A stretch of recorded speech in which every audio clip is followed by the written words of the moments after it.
Bună, sunt Maria, sunt una dintre cursantele școlii Embark. O experiență foarte mișto trăită cu oamenii ăștia, și cursurile teoretice și cursurile practice explicate profesionist,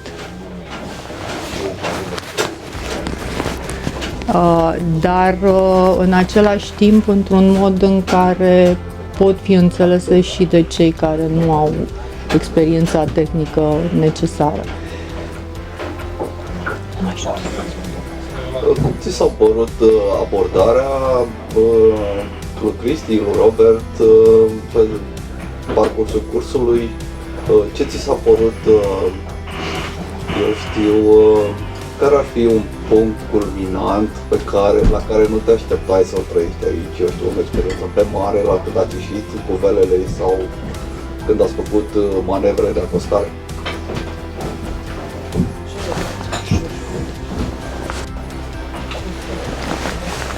Am venit la cursurile organizate de Cristi Muncescu și echipa lui, neștiind la ce să mă aștept, când n-am experimentat niciodată trăirile de pe un velier. În schimb, astea 2 zile de practică, pot să spun că mi-au dat viața peste cap. Adică e altceva, nu știu. Veniți și trăiți și voi pe pielea voastră.